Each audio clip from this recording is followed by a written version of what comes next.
वैश्या से क्या सीखा? पिंगला वैश्या से मैंने सीखा कि जैसे ही उसने अपना श्रृंगार संसार को छोड़ ठाकुर जी के लिए करना प्रारंभ किया, ठाकुर जी उसको प्राप्त हो गए। भगवत प्राप्ति के लिए केवल साधन आवश्यक नहीं है, संसार के लिए जो बड़ी तत्परता से आप करते हो वही अगर ठाकुर जी के लिए करने लग जाओ उससे भी मिल जाएंगे। तत्परता होनी चाहिए बस आपकी क्रिया में, चाहे भोजन बनाओ, चाहे श्रृंगार करो, चाहे नृत्य करो, चाहे गाओ, कुछ भी ठाकुर जी के लिए हो जाए बस। मैंने अपना अगला गुरु बनाया कूरर पक्षी को। ये कूरर पक्षी कैसा है? बोले ये पक्षी एक दिन बहुत ऊंचा उड़ना जानता है, ध्यान से सुनिएगा, बहुत ऊंचाई पर उड़ना जानता है, बादलों से भी ऊपर पहुंच जाता है। एक दिन इस पक्षी ने अपने भूख मिटाने के लिए कोई खाने की सामग्री मुख में दबा ली और ये जैसे ही उड़ने लगा तभी क्या देखता है कि खूब सारे पक्षी इसके पीछे पड़ गए, कोई इधर से आए, कोई उधर से आए। ध्यान से सुनिएगा, एक तरफ के पक्षी तो इसको अपने पंखों से गिराना चाह रहे थे कि ये गिरे तो इसके मुख का जो ये ग्रास है खाने का ये हमको मिल जाए, पर दूसरी तरफ के जो पक्षी थे वो उसकी प्रशंसा कर रहे थे, अरे तुम तो बहुत ऊंचा उड़ते हो, तुम तो बहुत अच्छा उड़ना जानते हो, तुम तो बहुत अच्छी, देखो क्या तुम्हारी उड़ान। तो उस पक्षी ने विचार किया कि दोनों पक्ष में पक्षी उड़ रहे हैं, एक मुझे मारना चाहते हैं, एक मेरी इतनी प्रशंसा कर रहे हैं, वास्तविकता क्या है? तब उसने कहा कि वास्तविकता तो ये है कि ये मार करके भी वही चाहते हैं और ये प्रशंसा करके भी वही चाहते हैं, ये भी यही चाह रहे हैं कि इनकी मैं इतनी प्रशंसा कर दूं कि ये प्रसन्न होकर के अपने मुख का ग्रास दे दे।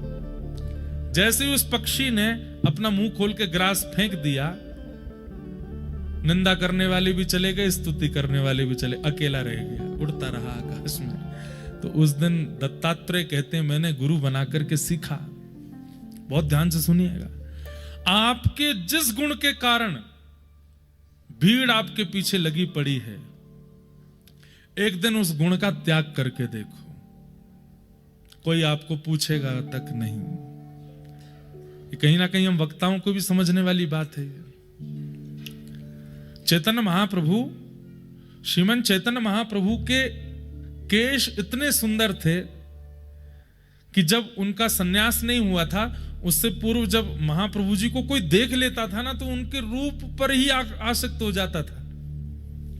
महाप्रभु जी हरि नाम का प्रचार तो करवा ही रहे थे, लोगों से जाकर के हरि बोल बुलवाते थे, लेकिन 4 लोग तो उनकी बातें सुन के हरि बोल बोलते थे और बाकी के 5 लोग इसलिए हरि बोल बोलते थे कि इनको देखने को मिलेगा, बहुत सुंदर है।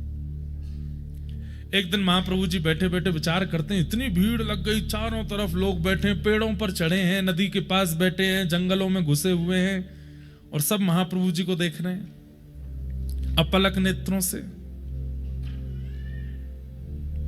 महाप्रभु जी ने जिस दिन सन्यास ग्रहण किया, कहते हैं कि जब मुंडन संस्कार के समय पर जिस नाई को बुलाया गया वो बोला इससे अच्छा तो मेरी हत्या कर दो, मैं इन केशों को अपने हाथों से नहीं काट सकता, इतने सुंदर थे।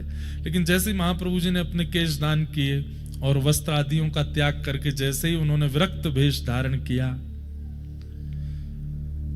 जितने भी रूप आसक्त लोग थे, जो 1000 की भीड़ थी वो भीड़ 700 की हो गई, 200 लोग तो उनमें से छट गए, चले गए। क्यों? वो तो वही देखने के लिए ही रह रहे थे साथ में। दत्तात्रेय प्रभु कहते हैं उस पक्षी ने देखा कि निंदा करने वाले, स्तुति करने वाले अगर पीछे लगे हैं तो इसका मतलब क्या है? कोई ऐसी वस्तु आपके पास है या कोई गुण ऐसा आपके पास है जिसके कारण ये कर रहे हैं, उस गुण का त्याग कर दो। ना निंदा करने वाले रहेंगे, पर याद रखना स्तुति करने वाले भी नहीं रहेंगे, फिर अकेले चलोगे अपने मार्ग पर। इसलिए मैंने एक साधक बनकर के देखा कि मेरे जिस गुण पर कोई रीझ जाता है मैं पूछता रहता हूं। दत्तात्रेय भगवान बोले तुम मेरे साथ क्यों हो? और अगर वो उत्तर में कहता है कि आपकी ये बात हमको अच्छी लगती है या आपका ये करनी हमको अच्छी लगती है या ये ऐसा आप कहते हो ये अच्छा लगता है, मैं तुरंत उस चीज को करना बंद कर देता हूं। क्यों? मैं साधक इसलिए थोड़ी बना कि ये सब मेरे पीछे चलें। मैं साधक इसलिए बना, मैं भक्त इसलिए बना ताकि मेरी भक्ति से अगर ये उत्सुक हो भी रहे हैं तो ये भी भक्ति ठाकुर जी की करें, संबंध मुझसे ना जोड़ के उनसे ही जोड़ें। मैंने कुरर पक्षी को अपना गुरु बना करके सीखा। बंधुओं, निंदा और स्तुति, इसमें जिसकी आसक्ति हो जाती है, जिसका मन लग जाता है ना, वो व्यक्ति फिर महानेता बन जाता है। फिर वो जिसको निंदा स्तुति बहुत ज्यादा, निंदा कौन कर रहा है, मेरे बारे में क्या बात हुई, तुम वहां गए थे, क्या बोला मेरे लिए, अच्छा उसने कुछ तो कहा, ऐसा हो ही नहीं सकता उसने मेरे लिए कुछ ना कहा, कुछ तो कहो, बताओ बताओ बताओ, सुनने लग जाए। निंदा और स्तुति को सुनने में जिसकी बड़ी रुचि रहती है, ऐसा व्यक्ति नेता बनने लायक होता है। ऐसा व्यक्ति साधक नहीं बन सकता। मैंने अपना अगला गुरु बनाया किसको? छोटे बालक को, छोटे से बालक को। यदु महाराज बोले आपने बालक को भी गुरु बनाया? बोले हाँ। बोले उससे बड़ा, उससे अच्छा तो मुझे गुरु ही नहीं मिला। बोले मेरे सारे अच्छे गुरु हैं पर बालक सबसे अच्छा गुरु है।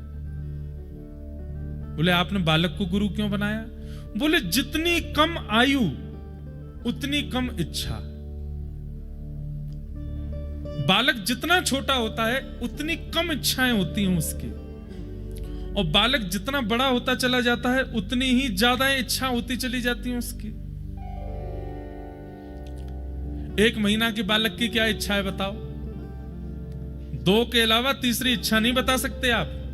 1 महीने की बालक की 2 ही इच्छाएं, पहला दूध, दूसरा सुला दो, तीसरी उसको खिलाओ, उसको डुलाओ। कुछ मन नहीं होता उसका, उसकी 2 ही इच्छाएं, बस दूध पिलाओ, सुलाओ, और कुछ नहीं। जैसे ही वो बालक 6-7 महीने का होता है तो एक आध इच्छा बढ़ जाती है, अब उसको खिलाओ भी। 1 साल का हो जाता, अब उसकी और इच्छा बढ़ जाती, क्या थोड़ा डुलाओ भी। अब थोड़ी और इच्छा बढ़ जाती, थोड़ा खिलाओ भी, थोड़ी और इच्छा बढ़ जाती है। जैसे जैसे बालक बड़ा होता जाता है उसकी इच्छाएं बड़ी, जितनी बड़ी आयु उतनी बड़ी इच्छा।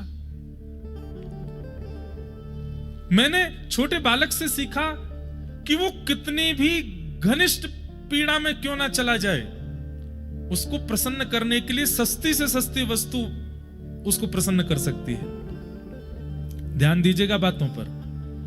यदु महाराज बोले बड़े बनने में लाभ नहीं, बालक बनो। क्यों?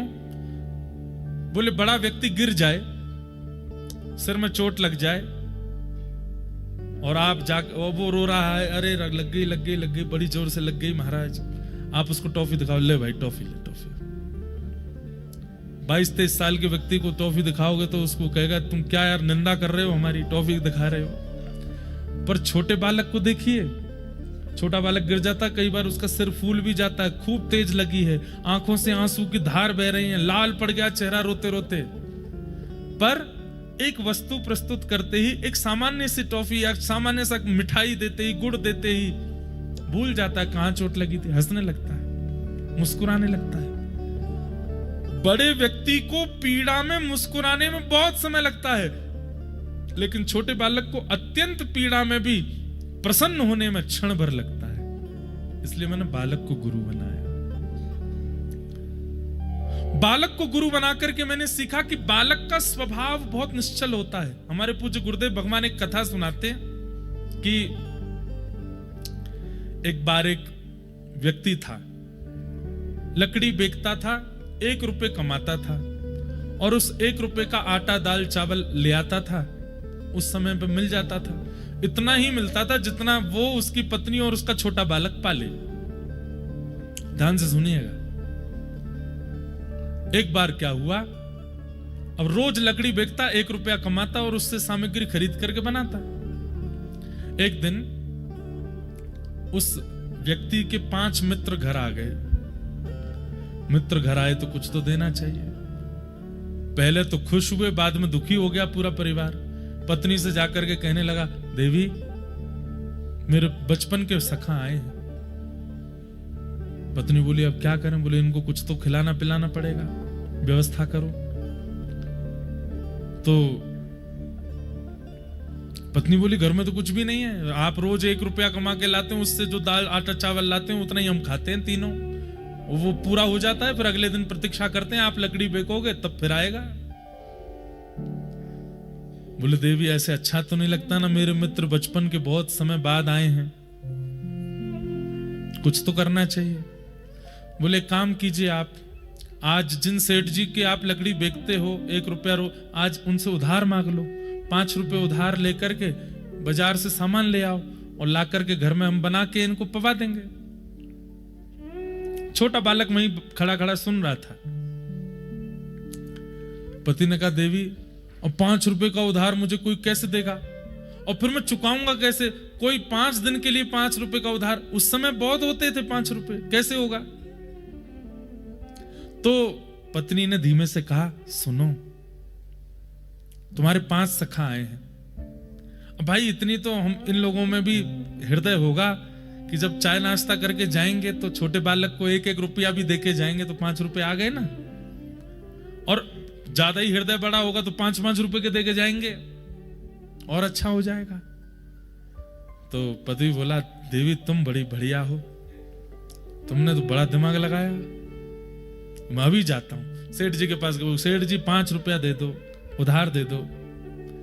बोले मैं लौटा दूंगा आपको, आप कल ही लौटा दूंगा, आज रात तक ही लौटा दूंगा, दे दो। 5 रुपए दे दिए, सामग्री खरीद करके घर लाया, सुंदर सामग्री, सब चाय नाश्ता सब बना करके मेहमानों को, अपने मित्रों को पवाया। मित्रों ने चाय नाश्ता किया, चाय नाश्ता करने के बाद मित्र उठे चले गए और ये लोग देखते रह गए, 1 रुपया भी बालक को नहीं दिया। मित्रों के जाते ही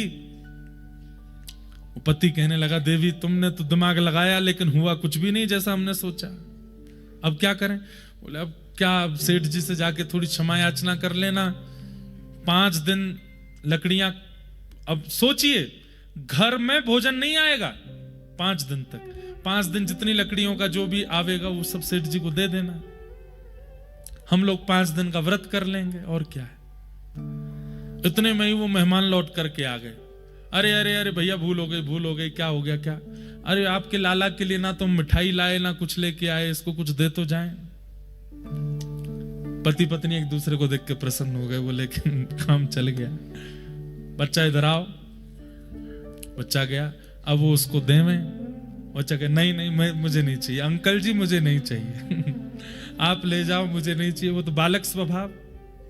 माँ के बेटा ऐसे नहीं करते बोल रहे ले लो, नहीं माँ मुझे नहीं चाहिए। वो माँ जाके इसको समझाओ, इसको बताओ जाके, पिताजी के बेटा राज दुलारे दे रहे ना अंकल जी, ले लो। नहीं पिताजी मुझे नहीं चाहिए।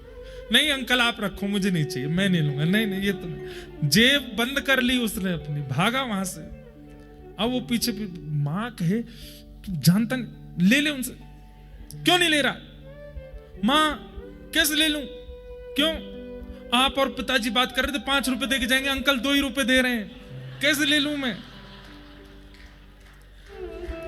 ये बात सुन करके मां ने उसको हृदय से लगाया, अरे भैया कितना सीधा है।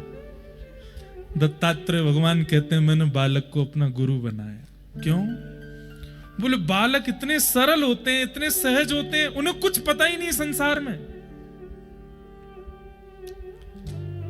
वो कुछ नहीं जानते।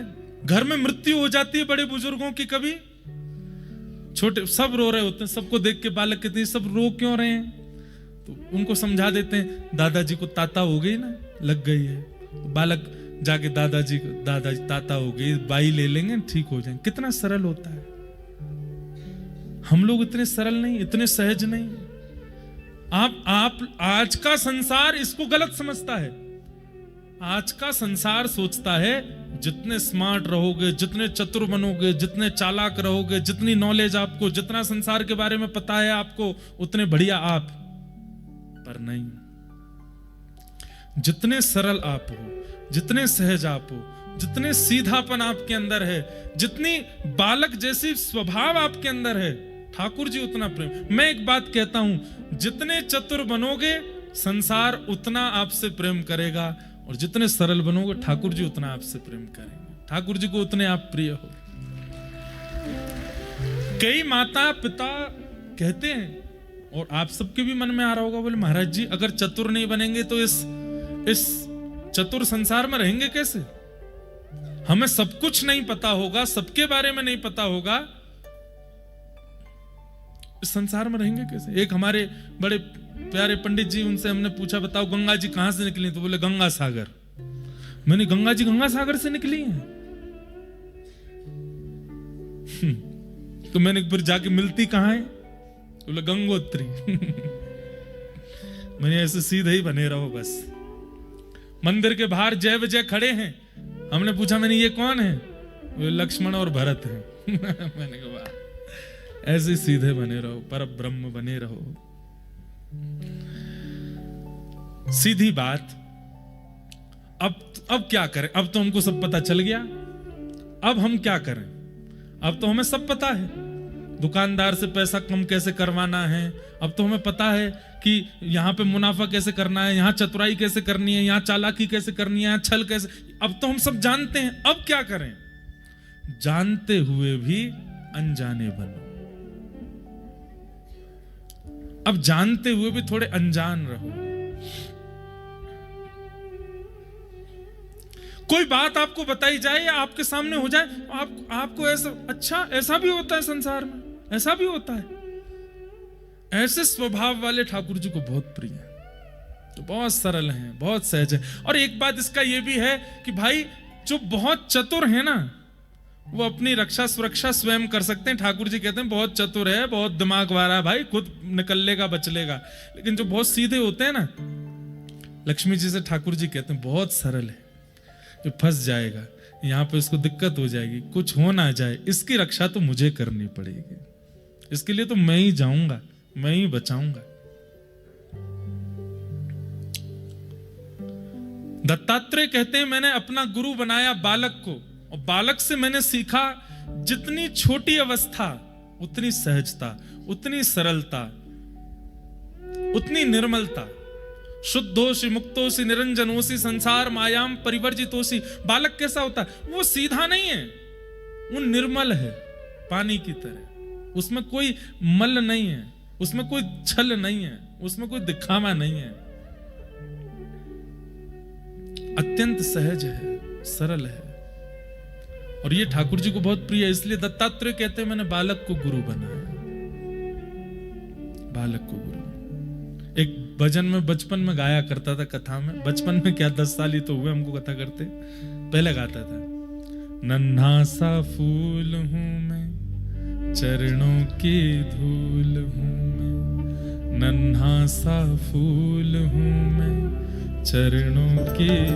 दत्तात्रेय जी ने अपना अगला गुरु बालक को बनाया, इसलिए हमको ये पंक्ति याद आई, नन्हा सा फूल हूं चरणों के धूल। ठाकुर जी के आगे बड़े बन के मत जाओ, और ठाकुर जी के आगे ही क्यों हम सबरे आडंबर करें? संसार में भी छोटे ही रहो, संसार में भी बालवती रहो, संसार में भी भोंदू बन के रहो। कैसे? भोंदू, भोंदू कथा सुनी ना सबने, वो वैसे ही रहो, बस भोंदू जैसे बन जाओ। महाराज हमारे गोपीनाथ जी सप्तनिधियों में तीसरे ठाकुर, वो भी इसलिए प्रकट हो गए क्योंकि श्री हमारे मधु पंडित जी भी बाल स्वभाव के हैं। कथा में व्यास जी ने कह दिया कि वृंदावन में श्री धीर समीरे यमुना तीरे बसती बने वनमाली। धीर समीर यमुना तट पर वनमाली श्री कृष्ण बसते हैं, आज भी रहते हैं। ये सुनते ही आज भी श्री कृष्ण हैं, चले गए, उसी समय वृंदावन चले गए। और वृंदावन जाकर के सबसे पूछने लगे कृष्ण कहाँ रहते हैं, कन्हैया कहाँ रहते हैं, श्याम सुंदर कहाँ रहते हैं। कोई उनको मंदिर में जाकर खड़ा कर दे, कोई कहीं खड़ा कर दे। बोले ये तो ठीक है तो है ही, पर सचल रूप में कहाँ रहते हैं। और कोई कहे अरे बावड़ा होगो बाबा, कौन ने कह दी तो थे। एक व्यास जी आए थे हमारे यहाँ, वो कह रहे थे सचल रूप में कृष्ण रहते हैं, चलते फिरते हैं, बोलते हैं, बंसी बजाते हैं अपनी। गोपियों के संग रास विहार करते हैं। वो व्यास जी झूठ तो नहीं बोल सकते, इतनी ऊंची व्यासपीठ पर बैठते हैं, सब उनको प्रणाम करते हैं, सब उनको माला पहनाते हैं, वो झूठ कैसे बोल सकते हैं? ठाकुर जी रहते हैं, आप मुझे बता नहीं रहे हो। और बस इसी व्याकुलता में ढूंढते ढूंढते एक दिन यमुना के तट पर टीला पर बैठे थे और ठाकुर जी से बोले, व्यास जी झूठ नहीं बोल रहे हैं, ये तो आप और आपके ब्रजवासी मिलवाना नहीं चाहते मुझसे आपको, इसलिए आप मिल नहीं रहे हो। यमुना जी में बाढ़ आ रखी थी, टीला धीरे धीरे बहने लगा जिस पे वो बैठे थे। जैसे ही आप टीले के साथ बहने लगे, इतने में ही मधुर आवाज आई, अरे मधु पंडित, अरे मधु पंडित ने इतकू देख, मैं यहीं तो थाड़ा हूं। और इतने में ही आहा, गोपी ग्वाल सब ही और धारे, प्यारो गोपी ना,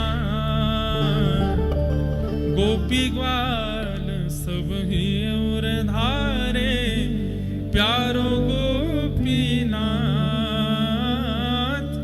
मधु पंडित जिन कंठ लगायो, मधुसूदन जिन कंठ लगायो, और है रही जय जयकार, वृंदावन प्यारो वृंदावन, श्री वृंदावन प्यारो, हे श्री वृंदावन मेरो वृंदावन, श्री वृंदावन प्यारो वृंदावन। भोलापन, मधु पंडित में भी वही भोला स्वभाव आ गया। और अब इसको भोलापन कहेंगे या विश्वास कहेंगे? बता तो हम भी बहुत बात रहे हैं यहाँ पे, लेकिन हमारी बात को आप केवल सुन करके कथा वार्ता समझ करके चले जाओगे। पर किसी के चित्त में आ गया, नहीं ये बोल रहे हैं तो ऐसा है, और इस भावना से वो ढूंढने लगे।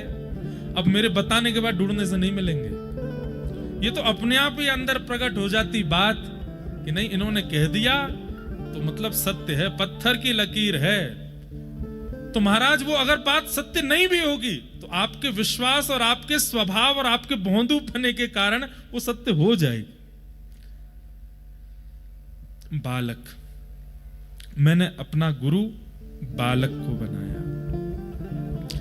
बालक के बाद मैंने किसको गुरु बनाया? बोले कुआरी कन्या, विवाहिता नहीं, कुआरी। बोले कुआरी कन्या। तब यहां पर फिर कथा सुनाई यदु महाराज को। बोले एक बार मैं जा रहा था, तभी मैंने देखा कि एक घर में एक कन्या को देखने वाले, एक कन्या को देखने के लिए अनेक लोग आए हुए हैं, मतलब संबंध करने वाले आए। बोले अच्छा, फिर?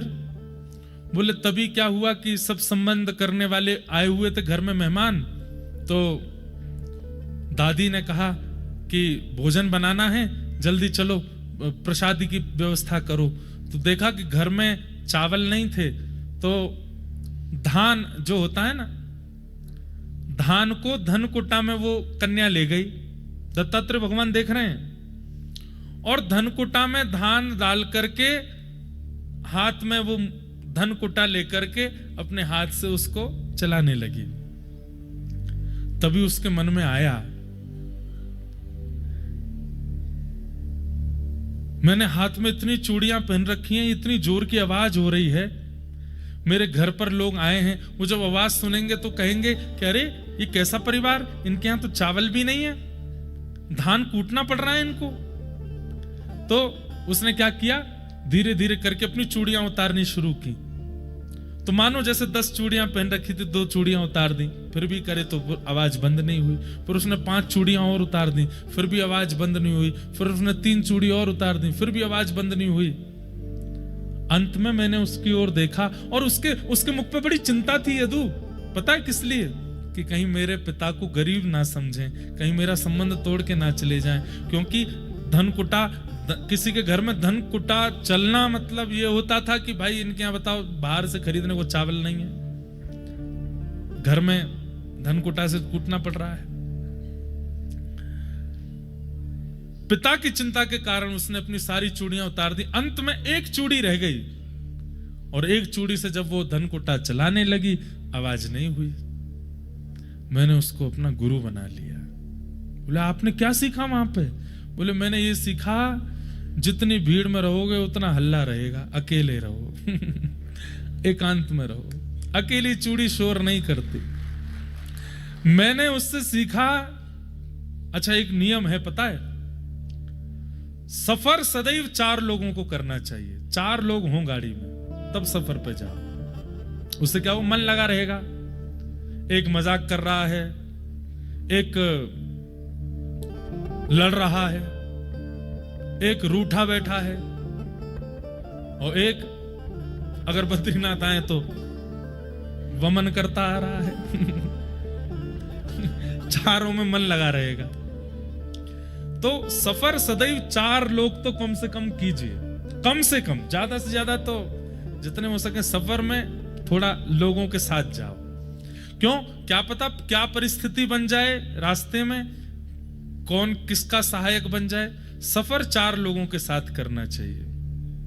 भोजन 3 लोगों को करना चाहिए, कम से कम 3 लोग साथ में बैठे। तो किसी सब्जी में स्वाद आपने पाया और उसका स्वाद आपको नहीं पता चला, आप पाते चले, दूसरा पता थोड़ा नमक नींबू डालो, इसमें थोड़ा नमक डालो, थोड़ा यार चाट मसाला लाओ, इसमें लाओ, थोड़ा स्वाद बना बरकरार रहेगा। ये कैसा बना है, ये कैसा है, तो स्वाद का थोड़ा और वर्धन होगा अगर 3 लोग बैठ करके पाएंगे तो। अध्ययन सदैव 2 लोगों को करना चाहिए, 2 लोग बैठ करके पढ़ें और फिर एक दूसरे की परीक्षा ले लें, पढ़ें। आप चल ये वाला सुना, बोले मैं सुनाऊंगा, फिर तू दूसरा सुनाई हो मुझे, फिर दूसरा सुने। ऐसे 2 लोग पढ़ेंगे तो मन लगेगा। और भजन अकेले करना चाहिए, उसमें बहुत संख्या नहीं होनी चाहिए। अगर आप सोचेंगे कि भाई चलो 10 के 10 लोग चलो गंगा जी में भजन कर, कोई नहीं करेगा भजन। कभी किसी को कुछ हो रहा है, किसी को चेटी काट गई, किसी को कुछ हो गया, किसी के बाल इर्ज गए, किसी को कुछ लग गया, कुछ ना कुछ होता ही रहेगा। तो ये शास्त्र आज्ञा है, सफर 4 लोग, भोजन 3 लोग, अध्ययन 2 लोग और भजन अकेले। भजन अकेले करो, क्योंकि भजन में आप जितनी ज्यादा संख्या रखोगे भजन में उतना मन कम लगेगा। हमारे पाठक जी इतनी सब संख्या में सबको लेके आते हैं काशी से कथा सुनने के लिए, पर कहीं ना कहीं इनका आधा समय तो चिंता में ही निकल जाता होगा। कोई कभी किसी को कुछ हो गया, कोई आके शिकायत कर रहा है कंबल में ठंडी घुस रही है भीतर हीटर लगवाओ, ये नहीं है, वो नहीं है, ये हो रहा है, रसोईया भोजन नहीं बना रहे ढंग से, नमक ज्यादा डाल देते हैं, रोटी ऐसी बना रहे हैं। अरे भाई कथा सुनने आए यार, सुन लो। अरे वो बुआ जी वहां गिर गई हैं, पाम में लग गई उनके, चाचा जी के सिर में दर्द हो रहा है, वो बुआ की नातनी की बेटी की पोती आई है, उसको ये हो गया है तो जितनी संख्या, लेकिन इसका मतलब ये नहीं संख्या लेके नहीं चले, ठीक है, ये तो पारिवारिक कार्यक्रम होते रहने चाहिए, पर फिर भी भजन अकेला अच्छा, एकांत में अच्छा। दत्तात्रेय कहते हैं मैं देख तो रहा था उस युवती को, क्योंकि विवाहिता कन्या तो बहुत चूड़ियां पहन के ही रखेगी, उसको तो पहनना ही पड़ेगा, वो विवाह के कुछ दिन बाद भी वो उतार नहीं सकती। अगर विवाहिता होती तो दनकुटा कूट रही आवाज हो रही तो उतार नहीं सकती, उसको करना ही पड़ेगा। लेकिन अब विवाहिता कन्या इसलिए मैंने गुरु बनाई कि उसके पास में ऑप्शन है चूड़ियां उतारने का, एक एक करके उसने उतार के एक पहन करके मुझे ज्ञान दे दिया कि जितने ज्यादा रहोगे उतना हल्ला मचेगा, अकेले रहो। अपने जीवन पथ में बंधुओं बहुत संबंध हैं हमारे साथ, पर फिर भी कल्याण हमारा होना है। आपत्ति काल विमान में होने पर पहले अपना मास्क पहने फिर दूसरों को पहना है। ये विमान में अनाउंसमेंट होता है कि जब आपत्ति काल में ऑक्सीजन लेवल खत्म हो जाए हवाई जहाज में, तो ऊपर से मास्क अपने आप गिर जाएंगे, पहले अपना मास्क पहने फिर दूसरे को पहना है। तो पहले भजन के मार्ग में अपना कल्याण कर लीजिए, फिर दूसरों की चिंता कीजिएगा। मैंने सीख लिया कि भजन मार्ग में तो अकेला, कोई साथ ना हो। उसके बाद मैंने एक गुरु बनाया, किसको? संख्या चल रही है कि छूट गई? कोई गिन रहा है कि नहीं है? 22 चल रहा। कौन गिना? कौन थे? वाह मैया वाह, इनको माला पहना देना हमारी तरफ से। तो अगला गुरु है बाण बनाने वाला। यदु महाराज बोले आपने इससे क्या सीखा? बोले एक व्यक्ति अपना बाण बना रहा था और बोले बाण बनाते बनाते तभी क्या हुआ, एक राजा अपनी सवारी निकाल करके लेकर के गया। तो थोड़ी देर बाद जब सवारी निकल गई तो कोई व्यक्ति दौड़ता दौड़ता आया और आकर के वहां पूछ रहा था सबसे। उसने बाण बनाने वाले से पूछा, भैया भैया वो सवारी निकली थी राजा की, कहां से, यहां से निकली थी, कहां गई? तो बाण बनाने वाला बोलो कौन सी सवारी? बोले अरे इतने ढोल नगाड़े ताशे बड़े बड़े बाजे बजाते हुए सवारी लेकर के अभी राजा निकला यहां से, तुमने नहीं देखा? नहीं मैं